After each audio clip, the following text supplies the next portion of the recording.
ലൈംഗിക വിവാദങ്ങളിൽ ആരോപണ വിധേയനായി കോൺഗ്രസ് സസ്പെൻഡ് ചെയ്ത രാഹുൽ മാങ്കൂട്ടത്തിൽ MLA പൊതുപരിപാടിയിൽ പങ്കെടുത്തതിൽ പ്രതിഷേധം. ജില്ലാ ട്രാൻസ്പോർട്ട് ഓഫീസറെ ഡിവൈഎഫ്ഐയുടെയും CITUവും ഉപരോധിച്ചു. രാഹുൽ പരിപാടിയിൽ പങ്കെടുത്തത് അറിയിക്കാത്തതിൽ കോൺഗ്രസിനും ഒരു വിഭാഗത്തിന് അതൃപ്തിയുണ്ട്.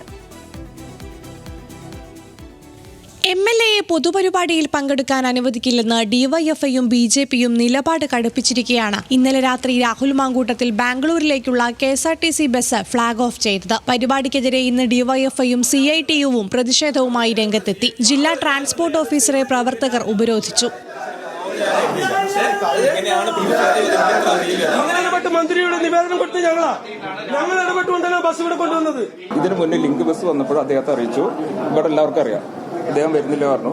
പുതിയ ബസ് വരുമ്പോൾ സ്ഥലം MLAനെ അറിയിക്കാന്നുള്ളൊരു പ്രോട്ടോകോൾ നടപടി ഞാൻ സ്വീകരിച്ചു. പറയാമെന്ന് പറഞ്ഞു, വേറെ മറുപടി തന്നു. ഉദ്ഘാടനം അറിയിച്ചു, ബസ് വരുന്നുണ്ടെന്ന് അറിയിച്ചിട്ടേ ഉള്ളൂ. അറിയിച്ചു, ബസ് വന്നിട്ടുണ്ട്. ബസ് രാഹുൽ പൊതുപരിപാടികളിൽ പങ്കെടുത്താൽ ശക്തമായി പ്രതിഷേധിക്കുമെന്ന് ഡിവൈഎഫ്ഐ മുന്നറിയിപ്പ് നൽകി. ഇവിടെ സംഭവിച്ചിട്ടുള്ളത് മീശമാധവൻ എന്ന് പറയുന്ന സിനിമയിൽ രാത്രി പട്ടാളം പുരുഷന്റെ വീട്ടിലേക്ക് ജഗദീഷ് ശ്രീകുമാർ കയറിപ്പോകുന്നത് പോലെ തലയിൽ മുണ്ടിട്ട് ആളുകളെ കബളിപ്പിച്ച് വഞ്ചിട്ട് ഒരു MLA കടന്നു വരുന്ന കാഴ്ചയാണ്. രാഹുൽ പൊതുപരിപാടിയിൽ പങ്കെടുത്തതിനെതിരെ BJPയും രംഗത്തെത്തി. MLA ഒരു ഗതികേടാണെന്നേ നമുക്ക് പറയാൻ പറ്റുള്ളൂ. പിന്നെ ഇതെല്ലാം ഒരേ തൂവൽ പക്ഷികളാണ്. ഗണേഷ് കുമാർ, രാഹുൽ മാങ്കൂട്ടം, അവിടെ വന്നിട്ടുള്ള ബ്ലോക്ക് പ്രസിഡന്റ്, ഈ ഒരേ തൂവൽ പക്ഷികൾ പ്ലാൻ ചെയ്തിട്ട് ഇത്തരത്തിൽ പരിപാടി നടക്കുന്ന സമയത്ത് ആർക്കും ഒന്നും ചെയ്യാൻ പറ്റില്ല. ഇപ്പം നിങ്ങൾ പോലും അറിഞ്ഞിട്ടില്ല.